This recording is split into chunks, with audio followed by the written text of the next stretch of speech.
Là on peut voir, voilà, les dégâts de la drosophile. Bon, c'est très avancé pour le moment, parce que là, ça n'a pas été récolté du tout.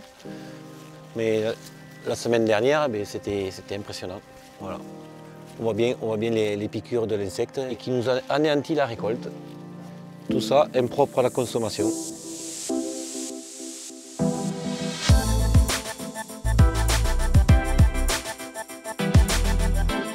Est-ce qu'on chantera encore le temps des cerises en France dans les prochaines années?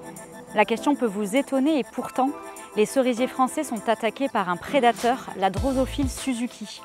C'est une petite mouche et elle peut ravager des vergers entiers.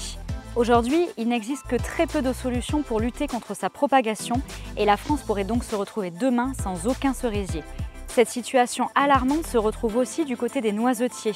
Ils sont attaqués par le balanin ou la punaise diabolique et les producteurs s'inquiètent d'une disparition de la filière noisette en France. Les scientifiques n'ont toujours pas trouvé de réponse, mais ils se battent pour imaginer de nouvelles solutions. De quelle manière? C'est ce que nous allons découvrir dans ce nouveau magazine du côté de Brax et de Cancon, dans le Lot-et-Garonne.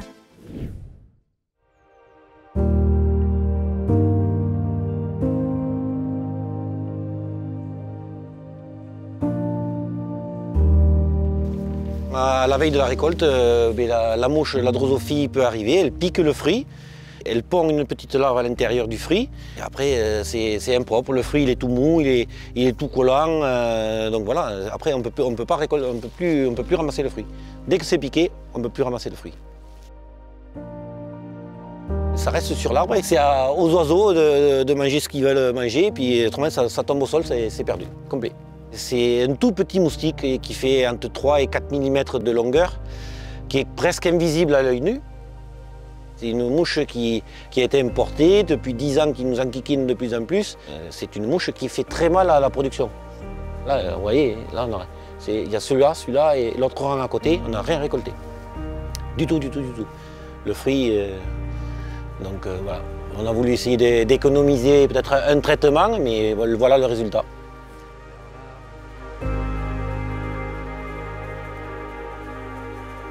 Après, il y a d'autres variétés qui sont à côté, où là on a été un petit peu plus vigilant au niveau traitement phyto. Donc là, on arrive à récolter ce qui reste. Il faut être très vigilant tous les jours, se mettre un programme de traitement phyto assez rigoureux pour pouvoir essayer de combattre la mouche, quoi. Parce que si jamais elle pique, c'est foutu, quoi. Le client, le grossiste, voilà, il ne veut pas d'un fruit qui n'est pas bon à la consommation sur son étalage. Donc automatiquement, si c'est piqué, on ne récolte pas. Perte sèche. Et arrivé à la veille de la récolte, pas récolté, et donc là on s'aperçoit que tout le travail qu'on a fait ce printemps, voilà, il ne sert à rien. Il sert à rien. Voilà.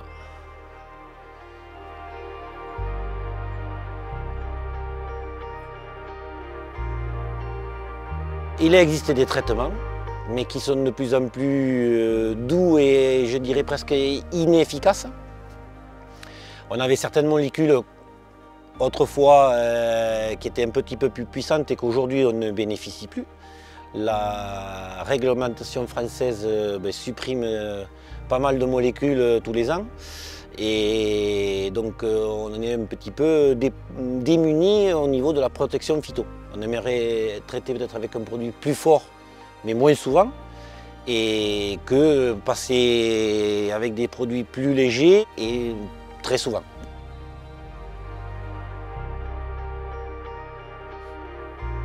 L'avenir, c'est un fruit qui va venir de plus en plus cher à la production, ça c'est sûr et certain. Donc dit plus cher à la production, ce sera plus cher aux consommateurs. Ça c'est sûr et certain. Et à 12 € le kilo, un fruit, ça commence à être très cher. Ça devient un produit de luxe, quoi. Ça sera c'est sûr un produit de luxe. C'est-à-dire que nous, on ne peut pas toujours investir dans des nouvelles techniques pour vendre après des fruits peu chers, à moins qu'on ait trouvé un produit miracle qui nous rende service et alors là, on respirera un peu davantage. C'est devenu un casse-tête. Ça devient très décourageant de produire de la cerise, ça c'est sûr et certain. On essaye de tenir.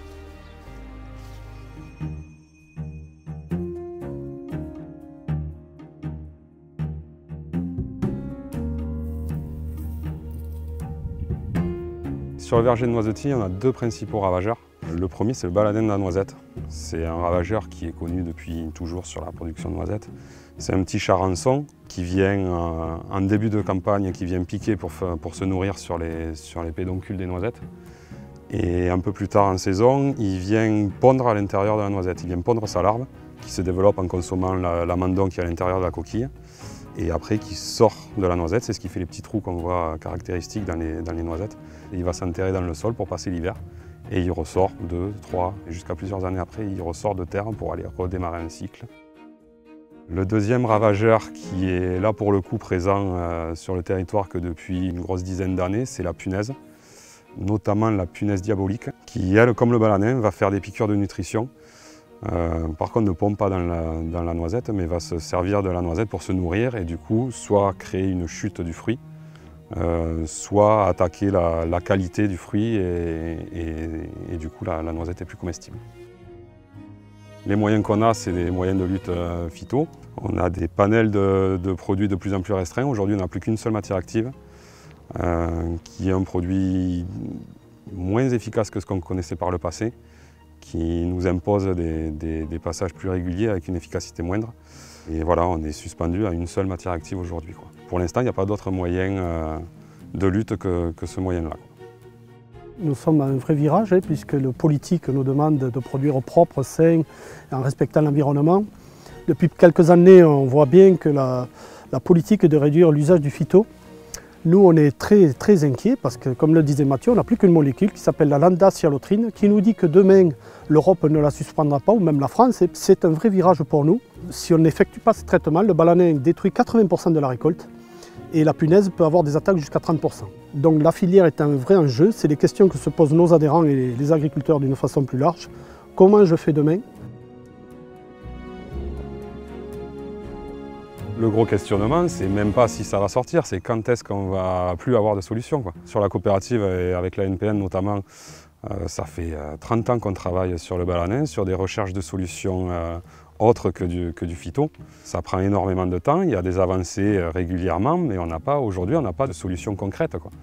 Et si les suppressions de ces matières actives arrivent avant que les solutions autres soient trouvées, c'est catastrophique pour la filière et pour nous. On va vers une érosion lente de la filière et c'est terrible parce que le système de notre coopérative est fait avec des 350 adhérents, avec une production de 10 000 tonnes pour objectif 15-20 000 tonnes, donc tout est calé comme ça. Ça veut dire quoi demain? En clair, que nous perdons la compétitivité.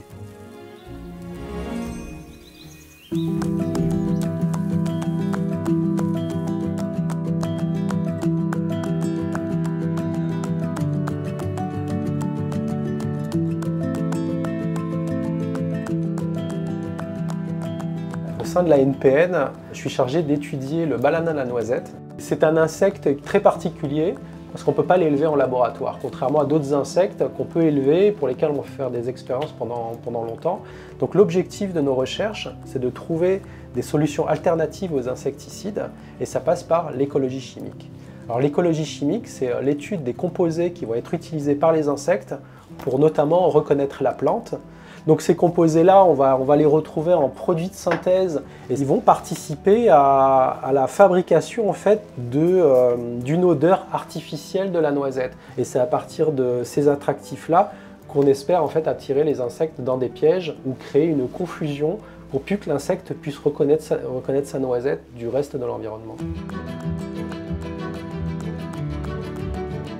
Il faut savoir que c'est des recherches qui sont assez longues parce que dans l'odeur de noisette, on va avoir 70-80 composés et là on est occupé à les valider sur le terrain.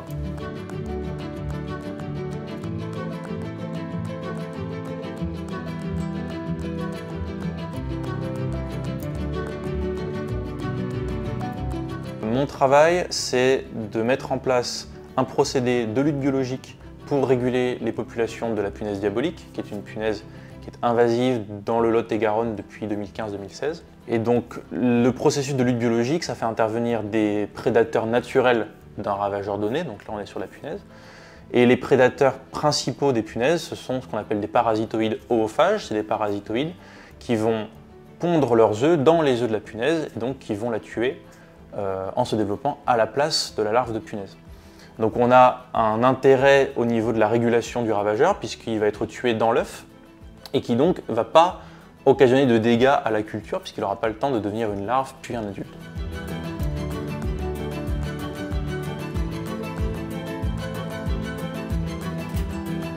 À moyen et long terme, l'objectif est de pouvoir produire en très grande quantité ce parasitoïde pour pouvoir le lâcher dans les vergers de noisetiers et qu'il puisse être utilisé au moins comme moyen de lutte complémentaire à d'autres moyens de gestion pour réguler les populations de la punaise diabolique.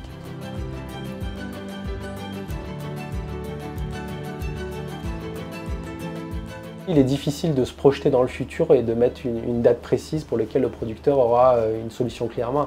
Ensuite, il est clair que ce ne sera pas une solution qui va être une vraie alternative aux insecticides, dans le sens où on pourra utiliser ces produits-là à la place des insecticides. On est bien conscient que dans les solutions de biocontrôle, il n'y a pas une solution miracle qui va remplacer un produit. Ça va être un ensemble de solutions combinées ensemble qui vont pouvoir permettre de lutter contre l'insecte. Et l'objectif n'est pas d'exterminer l'insecte, ça c'est pas possible de toute façon. L'objectif c'est de réduire le seuil de nuisibilité en deçà d'un seuil qui permet aux producteurs de pouvoir vivre économiquement. Le programme de lutte biologique c'est sur une dizaine d'années.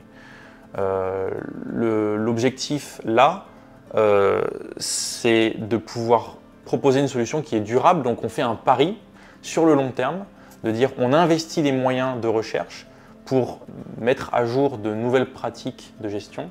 Et si ces pratiques fonctionnent, sur le long terme, elles seront beaucoup plus rentables et elles seront beaucoup plus économiques et beaucoup plus respectueuses de l'écosystème que celles qui sont actuellement en place. Mais ce qui est sûr, c'est que ce sont des pratiques qui sont à développer sur du long terme et donc qui sont compliquées aussi à justifier auprès des producteurs parce qu'eux, ils ont des problématiques à court terme, économiques et de productivité. L'intérêt de ce genre d'organismes parasitoïdes, c'est aussi qu'ils vont attaquer la punaise. La punaise n'est pas spécifique au noisetier, elle attaque aussi d'autres cultures. Le kiwi, la pomme, la poire, la pêche, le haricot, etc., etc., la vigne.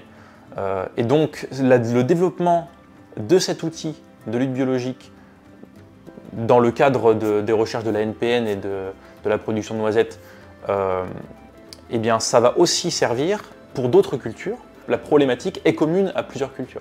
Donc la solution qu'on va réussir à développer va être commune aussi à ces différentes cultures. Je suis très inquiet. On est démunis et nous, ce qu'on demande, c'est ne nous laissez pas tomber. On est une petite filière, ça s'appelle filière à usage mineur. La noisette n'a que 6000 hectares de plantation en France, donc on est tout petit. On a un avenir très prometteur, on a un marché grand ouvert. Alors si on est agriculteur, il faut de l'espoir. Il faut de la passion, ça on l'a. Il faut avoir l'envie, ça on l'a. Pas peur de travailler, ça on l'a aussi. Mais l'espoir, oui, il en faut. Vous l'avez vu, les producteurs de cerises et de noisettes sont démunis face à ces ravageurs et ont peur pour l'avenir de leur filière. Ils sont en recherche permanente de solutions, car même la chimie a montré ses limites. Mais ces recherches prennent du temps, déjà plus de 7 ans par exemple pour les noisettes. Pourtant, la disparition d'une espèce peut être une réalité. L'Italie du Sud a perdu en quelques années des centaines d'hectares d'oliviers millénaires et les scientifiques se battent pour que les cerisiers et les noisetiers ne disparaissent pas de la même manière. Les recherches de biocontrôle sur ces parasites sont menées partout en Europe et pourraient représenter les seules solutions concrètes pour l'avenir de ces fruits dans nos vergers.